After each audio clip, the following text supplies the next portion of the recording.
कल रविवार की सुबह छिंदगढ़ से एक बड़ी खबर निकल कर के सामने आई कि छिंदगढ़ जो मैदान है, खेल मैदान, वहाँ पे एक बच्चे की रनिंग के दौरान हार्ट अटैक से मौत हो गई, जिसके बाद पूरे गांव में शोक का माहौल था। क्योंकि आमतौर पर अब युवा काफ़ी कम ऐसे देखने को मिलते हैं जो कि खेल से जुड़े हों, क्योंकि कई युवा अब सोशल मीडिया से ज़्यादा लगाव रखते हैं, तो ऑनलाइन गेम पे ज़्यादा विश्वास कर रहे हैं, वहीं मोबाइल से ज़्यादा विश्वास कर रहे हैं, मोबाइल में खेलने वाले गेम पर ज़्यादा विश्वास कर रहे हैं। ऐसे में एक 14 वर्ष का बालक जो कि सुबह मैदान खेलने आता है और उसके बाद खेलने से पहले जब वार्म अप में वो रनिंग करता है, तब उसकी अचानक हार्ट अटैक से मौत हो जाती है।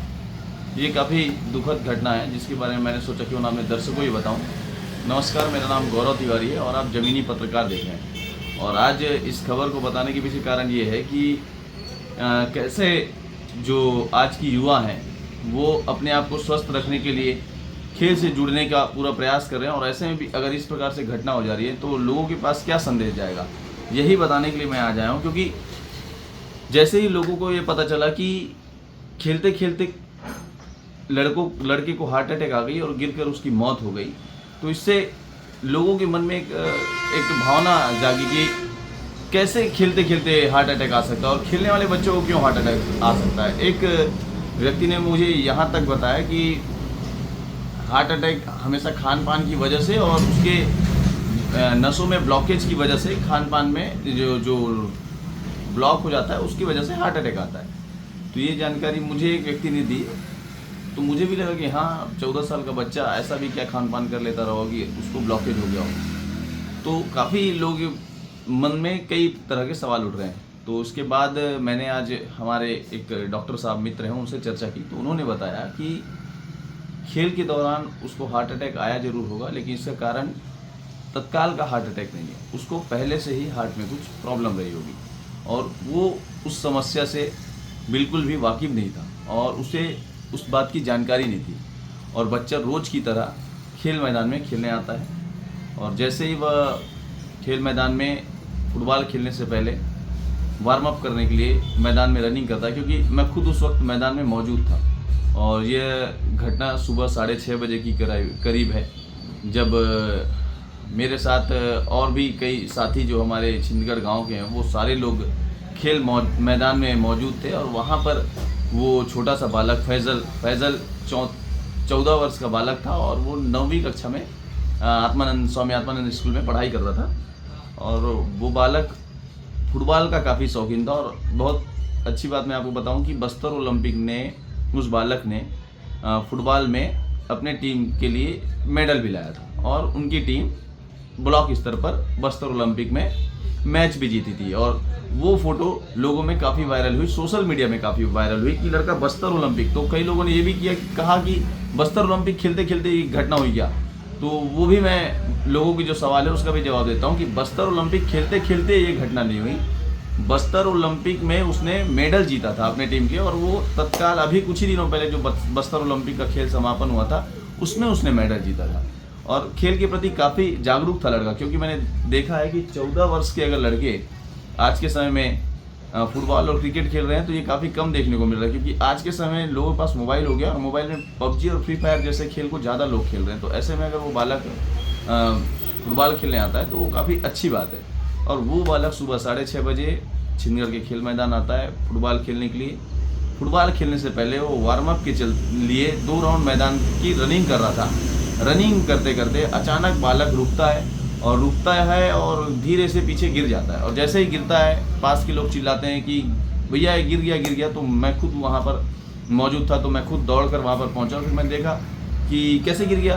तो अच्छी बात ये थी कि फैज़ल का बड़ा भाई जो था वो वहाँ पर उपस्थित था। तो उससे हमने पूछा कि भाई इसको क्या मिर्गी आती है क्या।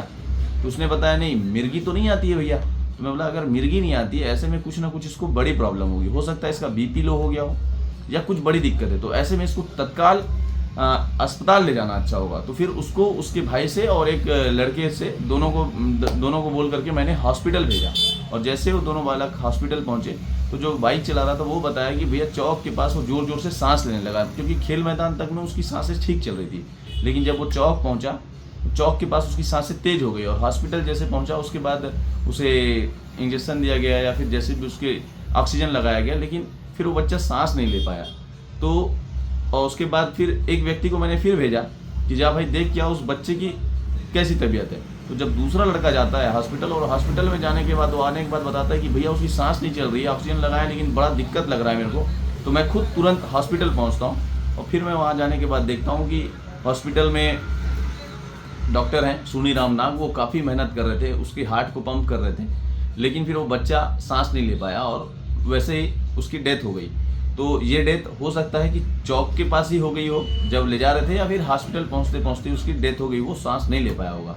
तो इसके बारे में जब मैंने आज हमारे एक मित्र डॉक्टर से उनसे पूछा कि ऐसे कैसे हो सकता है कि कोई बच्चा खेल मैदान में खेल रहा है और खेलते खेलते वो गिर जाता है, फिर उसको हार्ट अटैक हो जाती है, और हार्ट की समस्या, ब्लॉकेज की समस्या एक उम्र के बाद जो लोगों का खान पान खराब है वैसे लोगों को समस्या देखने को मिलती है। 14 साल का बच्चा इस प्रकार से ब्लॉकेज से अगर हार्ट अटैक आ जा रहा है तो ऐसे में युवाओं को क्या संदेश जाएगा। तो हमारे डॉक्टर मित्र ने बताया कि उसको हार्ट अटैक आया जरूर होगा, लेकिन उसके हार्ट में प्रॉब्लम आज की नहीं होगी, तत्काल वो ब्लॉकेज से हार्ट अटैक नहीं आया, हो सकता है उसके हार्ट में कुछ पहले से प्रॉब्लम रहा हो, इस कारण उसको हार्ट में दिक्कत आया और वो खेलते खेलते उसकी हार्ट बीट ज़्यादा बढ़ गई या उसको कुछ दिक्कत आई और वो गिर गया और उसके बाद उसको सांस लेने में तकलीफ हुई और उसके बाद डेथ हुई। तो ये एक जानकारी मैं अपने दर्शकों को भी देना चाहता हूँ, क्योंकि बच्चों में अगर इस प्रकार की समस्या कुछ हो तो हमेशा बच्चों से चर्चा करते रहनी चाहिए, क्योंकि 14-15 साल के बच्चे हैं, अपनी तकलीफें बता सकते हैं, तो उनसे चर्चा करते रहना चाहिए। अगर आप जागरूक हैं कि बेटा तुम दौड़ते हो तो जल्दी थकते तो नहीं हो,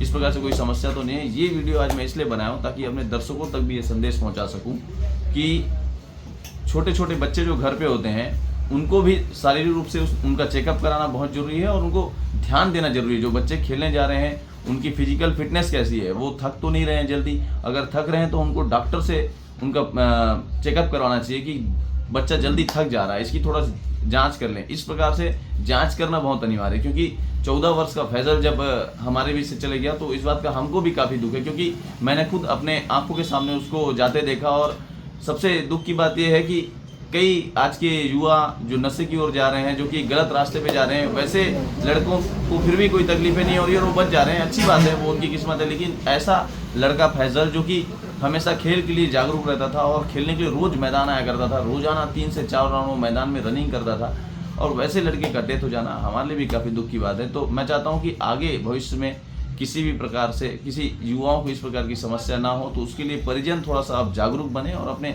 बच्चों को थोड़ा सा जनरल चेकअप कराते रहें और इस प्रकार की जागरूकता जो है अन्य परिजनों में भी आए, ताकि अन्य कोई दूसरा इस प्रकार से फैजल जैसा कोई और युवा खेलने वाला लड़का हमारे बीच से न जाए। ये वीडियो बनाने का आज यही एक पर्पस था। अगर आपको ये हमारा वीडियो अच्छा लगे तो हमारे चैनल को सब्सक्राइब करिएगा और कमेंट जरूर करिएगा कि आपकी क्या राय है इस बात पे। धन्यवाद।